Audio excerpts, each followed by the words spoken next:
Boas a todas e a todos, benvidos e benvidas unha semana máis a Debate no Eirado. Como queremos continuar este comezo de ano con bo sabor de boca, achegámonos a Padrón, onde o seu alimento rei é o pemento, como non. Vou vos comezar presentando as persoas que hoxe me acompañan. Aquí, á miña dereita, temos a Román e Aarón, e pola outra banda, Isa e Anxo. Graciñas por estar hoxe aquí. E, como sempre, en todos os programas, imos comezar vendo un pouquiño máis sobre a vosa vila. Padrón, Padrón, Santa María, Lestrove, adiós, adiós. Deste xeito se despedía Rosalía da terra que tanto cariño lle tiña, mas nós hoxe, lonxe de dicirlle adeus, queremos percorrer as súas rúas e adentrarnos no corazón desta vila.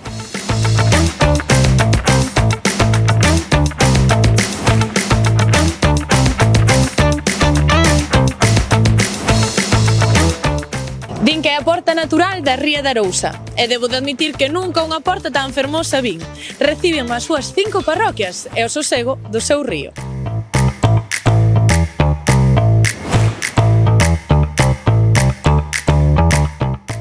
A esencia de Padrón reside nas mans que con esforzo e suor levaron o seu produto estrela a ser coñecido mundialmente.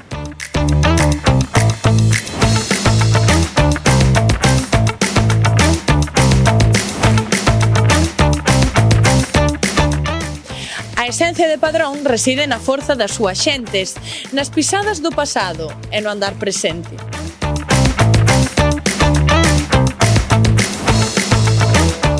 A esencia de Padrón é imposible de describir, soamente se pode ollar, saborear e sentir.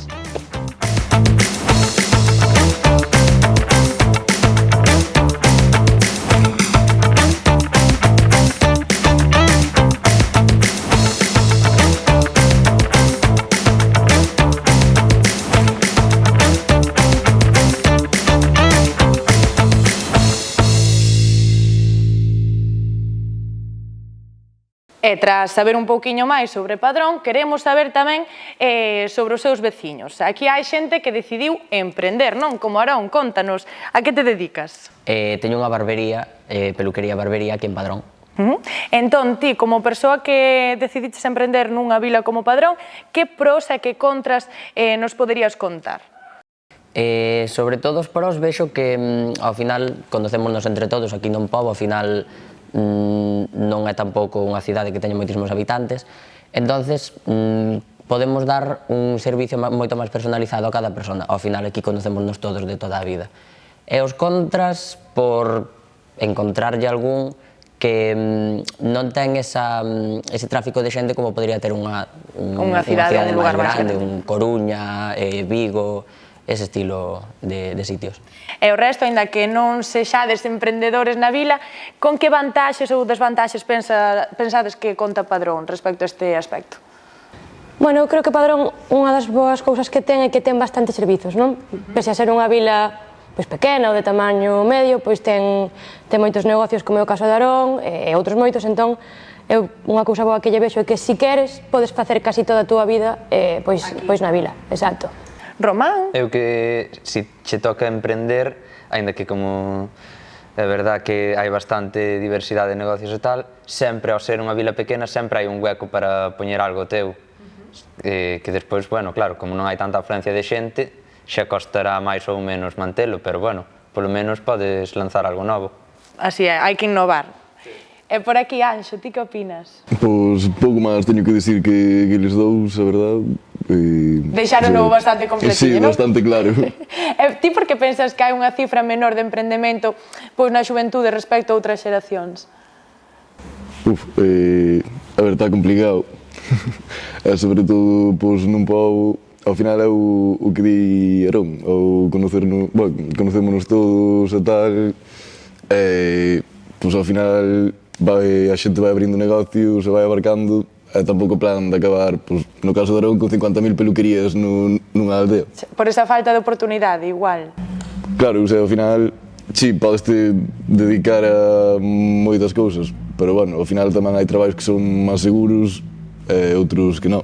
E xa ti por que crees que ocorre isto? Bueno, eu non son emprendedora.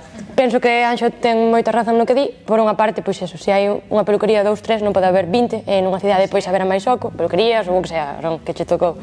E supoño que tamén terá que ver con que emprender pois está complicado a hora de pois facerte autónomo, sobre todo cando empezas, non? Que os primeiros pasos, cando non tes clientela, tela que afianzar e todo, pois estará complicado, penso. En todos os ámbitos, xa non só no rural. Por aquí, que pensades vos? A ver, eu penso que sí que é verdad que ahora mismo está moi complicado o tema de emprender porque, sobre todo, na hora de buscar un local onde montar o teu negocio, está todo, os precios están polas nubes, entonces, eu, por exemplo, no meu caso, cando comecei, tuve que meterme en un local moi pequeniño porque o presuposto que tiña só me daba para eso. Si quería coller un local máis grande, podía permitirme ao mellor 1, 2 meses de poder pagar alquiler, pero a partir de aí... Claro, a incertidumbre, tampouco sabes se eu vas... non sabía si isto iba a ir a ben ou non. Entonces, aí sí que, por exemplo, eso limitache moito a hora de poder iniciar o teu negocio. Ese risco, quizáis nos dá medo, non? A hora de comezar. Román, ti como definirías a situación actual laboral da mocidade? En xeral, xa non só os que deciden emprender, en xeral. En xeral, a ver, nesta zona en concreto creo que temos bastante suerte porque temos empresas fuertes, por exemplo, Cortizo, Eslavesa, Finsa, todo eso, que son empresas que ao final sempre necesitan moita man de obra. Ahora, despois, se buscas un traballo máis cualificado, que rollo, tú estudiaches unha carreira e non queres ir a unha fábrica, tes un pouco máis complicado traballar aquí porque non hai tanto negocio fuerte ou así. Pero, bueno, xusto nesta zona vexo bastante ben polos casos que eu coñezo, vexo bastantes posibilidades de traballar ben. Estábamos a falar do emprego, pero Isa comentaba tamén os servizos que había. Eu quero sumar eses servizos asociacións, porque hai unha morea de asociacións aquí en Padrón, como a Rosalía de Castro, a que pertencedes. Como axudan este tipo de asociacións a dinamizar a vila? Hai moitas cousas, non? Pero unha cousa interesante que teñen as asociacións, ou polo menos a nosa, é o cruce interxeracional, non? E ao final, na nosa asociación en concreto, eu penso que un pouco obrigados polas circunstancias, porque non somos moi grandes, non é unha vila moi grande, non somos moitos, pois hai xente de moitas idades diferentes, non? De 20, 30, 40, 50, máis. Entón, ao final, estamos todos un pouco mezclados, é unha maneira de coñecer xente de outras idades, aprender e tamén, pois, pasalo ben. Bueno, mira que non temos ido por aí e feito cousas, bueno, con xente que quizáis de outra maneira non coñecerías. E, bueno, resguardar a cultura, non? Algo que aportar? Sí, eso, que aparte disso, pues, conoce xente e tal, tamén aprendes do que é a música, o baile, a tradición da nosa cultura, mas xa non só aprendes por aí, pois ao mellor tamén o podes aprender de compañeiros porque teñen máis experiencias en canto a iso, é así. Sen dúbida, unha riqueza cultural a que tedes aquí en Padrón. Estabadesme falando das novas xeracións. Onde fan falta novas xeracións é na recollida de pementos, porque falando coas pementeiras dicíanos que non había ese relevo xeracional que precisan, que a persoa máis nova que está agora mesmo a recoller pementos andará alrededor dos 40 anos, incluso algo máis. Entón, falta esa xuventude. Por que credes que a mocidade de Padrón non se implica en resguardar o seu produto estrela ao final? Por que credes que ocorre isto? Eu creo que basicamente é un pouco tamén non ter ganas de baixar o lombo, porque ao final hai traballos que son recoller pementos é duro, ao final tens que ir á leira cedo, nos invernaderos en verán, que é cando se recollen fai calor, entonces é un traballo duro, e claro, moita xente xoven pois non quere facer esos traballos, ademais de que sempre lle meteron na cabeza xa desde pequenos, nos din estudia para non ter esos traballos, é como que os temos mal vistos cando realmente son moi importantes e non teñen nada de malo. Aarón, de acordo co compañeiro? Moito, ademais, porque eu penso o mismo que decía el sobre que en moitas familias insisten moito en tens que estudiar, ser médico, abogado, policía, estas cousas, e ao final este tipo de oficios, que foron oficios de toda a vida, super importantes, estánse deixando moi aparte, é o que decía el, están, por decirlo dunha maneira un pouco brusca, como mal vistos, sabes? Como si non estudias, non vas a valer para nada e vas ter que quedar toda a tua vida recollendo pementos. Entonces, eso sí que... Hai clases sociais tamén nos oficios, opinades o mesmo? Pode ser, eu tamén creo que non é tanto igual unha cuestión de que se vexa mal o oficio, sino que quizáis, os tempos van evolucionando, non?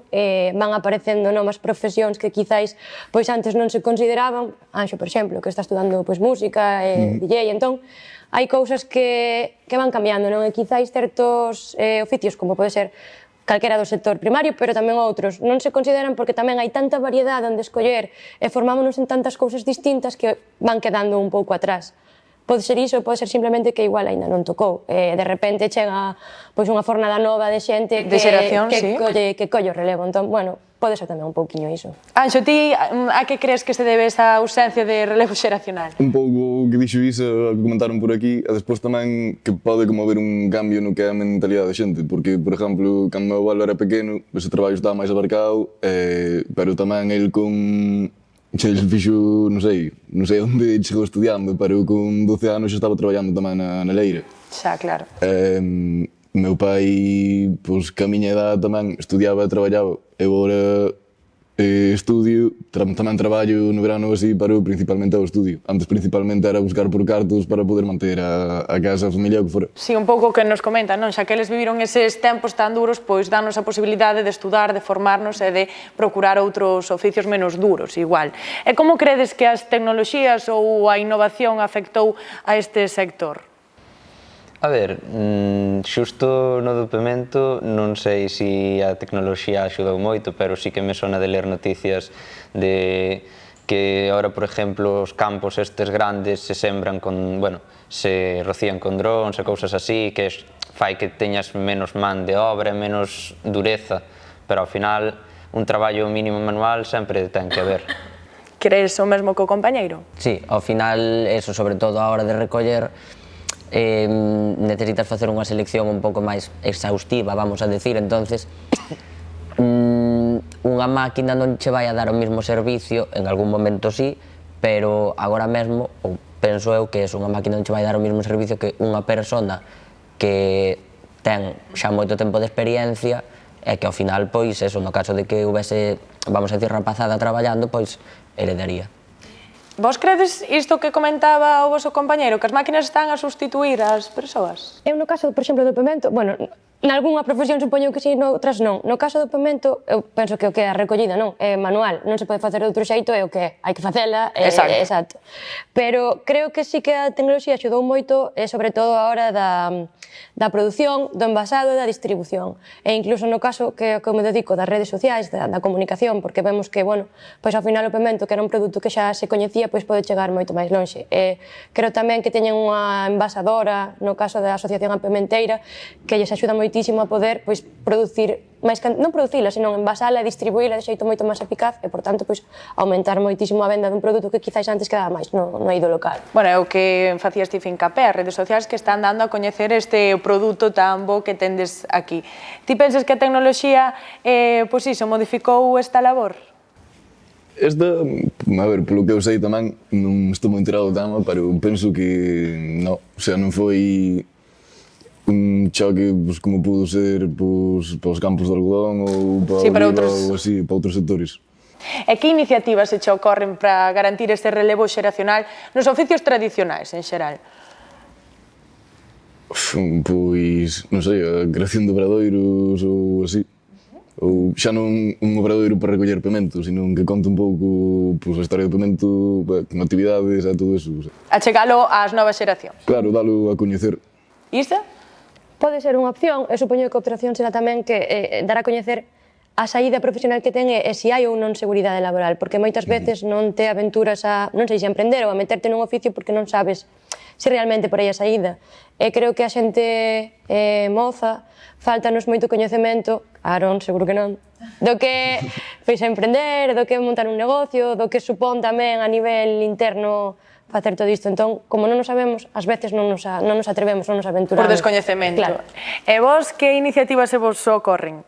A min, complementando así un pouco dela, de ese medo que ten a xente nova, eso, que ver realmente, que nos enseñaran xa desde máis pequenos realmente cales son os riesgos que hai, como se poden tratar, e despois tamén nos traballos estos que falamos antes que estaban un pouco peor vistos, pois desde o colexio moitas veces xa sabes quen vale para estudiar ou quen lle costa máis, pois tamén decirlle á xente que ten outras opcións, que si ao mellor non vales para estudiar pero traballas ben, que non te preocupes, que tes moitos máis cousas que podes facer, como obrero e todo, electricista, fontanero, que vin que faltan moitos ahora mismo, e son traballos moi necesarios.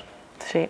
Aarón, de acordo, non? Sí, penso un pouquiño mismo que el, que ao final, bueno, eso, facendo un pouco hincapié no que decía Isa, sí que considero que, sobre todo a xente nova, necesita un pouco que lle quiten ese medo de emprender, porque eso, moitas veces tes unha idea de negocio que probablemente a futuro tuvese moito éxito, pero como existe esa incertidumbre de que non sabes que pode pasar, si pode ir arriba, si ao mellor o faz, sale mal, perdes moitos cartos, entonces insistir un pouco en eso, que hai que intentalo e o no, xa o tes, se non intentas, non, aí sí que vas a fracasar. Así me gusta, con esta mensaxe, además de primeira man dun emprendedor.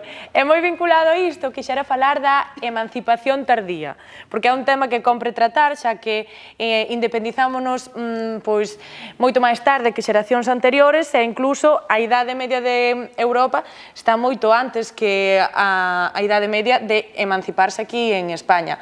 A que credes que se debe isto? Bueno, pois un pouco era tamén o que dicía Anxo, non? Ao final, a xuventude agora, digamos que todo se retrasa un pouquiño, non? Entón, estudamos máis, estudamos ata máis tarde, temos máis dificultades para acceder a un posto de traballo quizáis un pouco máis estable, un pouco mellor remunerado, e, por tanto, é unha cadea. Se estás estudando, non tes cartos, non tes traballo, non tes experiencia, non tes estabilidade, por tanto, non te independizas, non tes fillos, non gastas cartos, é un pouco... Vaise como atrasando todo. Efectivamente. Anxo, de acordo coa compañeira? Sí, sí, aparte despois, tamén o tema dos alquileres e todo, cada vez tan máis polas nubes e non axuda. Hoxe en día saleche máis rentable ter unha hipoteca que un alquiler dun piso. Prácticamente. Vos, que opinades? Eu que eso, sobre todo o tema dos prezos, porque eu, claro, estuve mirando xa, pero ao final compénsame máis estar con meus abuelos, porque xa cando viña para aquí, por exemplo, ali de lado do Gimnasio Champions, vi un edificio que estaban reformando todo e dixen, ostras, pode haber unha oportunidade. E xa xusto me fijei na plaquiña de alquiler turístico, que ao final casi todo o que hai é alquiler turístico, e iso quita moito á xente do pobo. Ao final estamos dando pos de fora en vez de coidar os de aquí, non? Claro. Ti que opinas?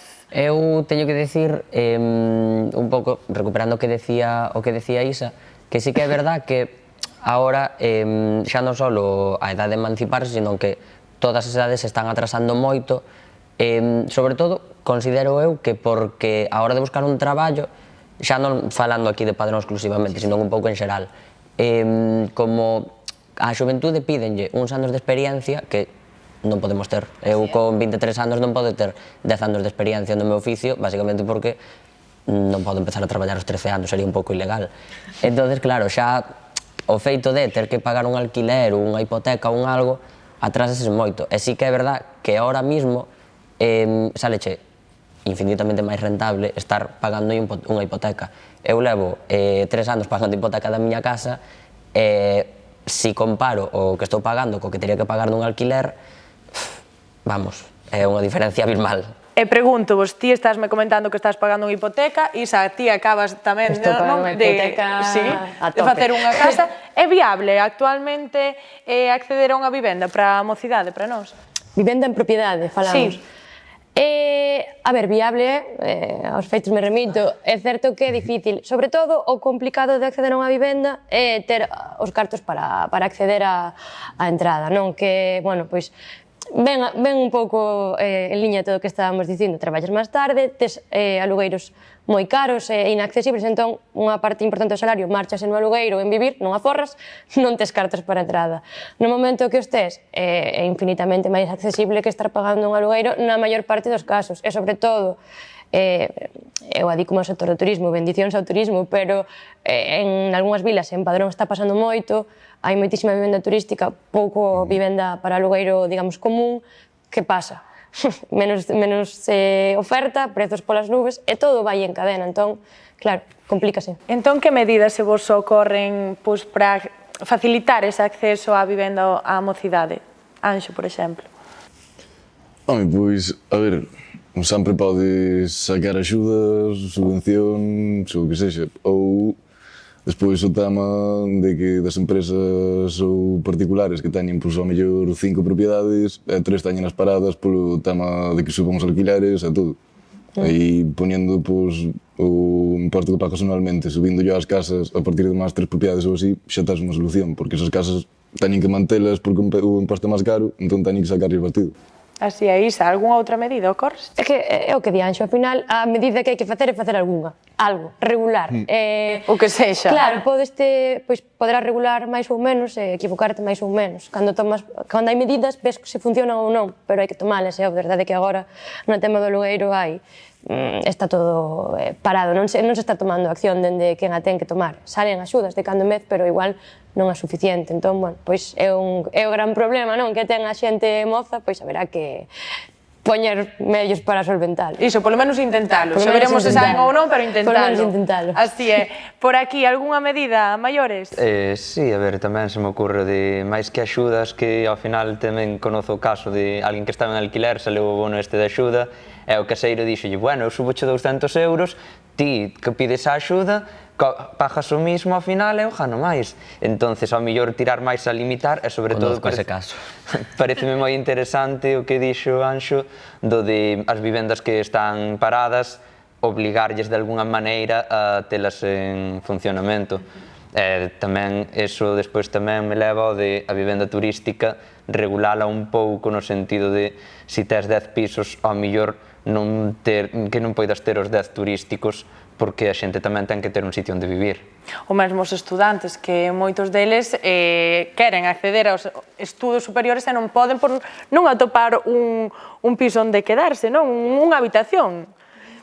Ti de acordo co teu compañeiro, algo que engadir? Sí, eu, recalcando un pouco o que decían por aquel lado, hai moitos pisos, moitas vivendas, moitos locales que están pechados, non se utilizan porque teñen os precios totalmente desorbitados. Non entendo como pode ser que por un piso queiran pedir, por poñer un suposto, 700 euros ao mes, que nadie o alquile, ao final eso está xerándolle ao dono un gasto, porque os mínimos de luz, agua, basura e contribución, todo isto, hai que seguir pagando.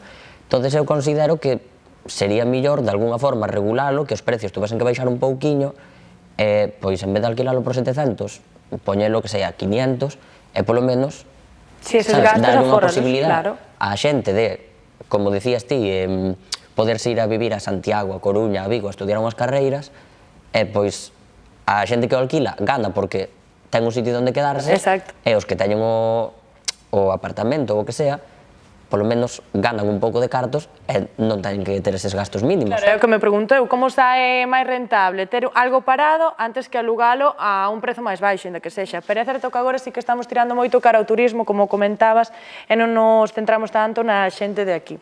E xa para rematar, a última pregunta. Credes que cambiou a relación da xuventude coa propiedade?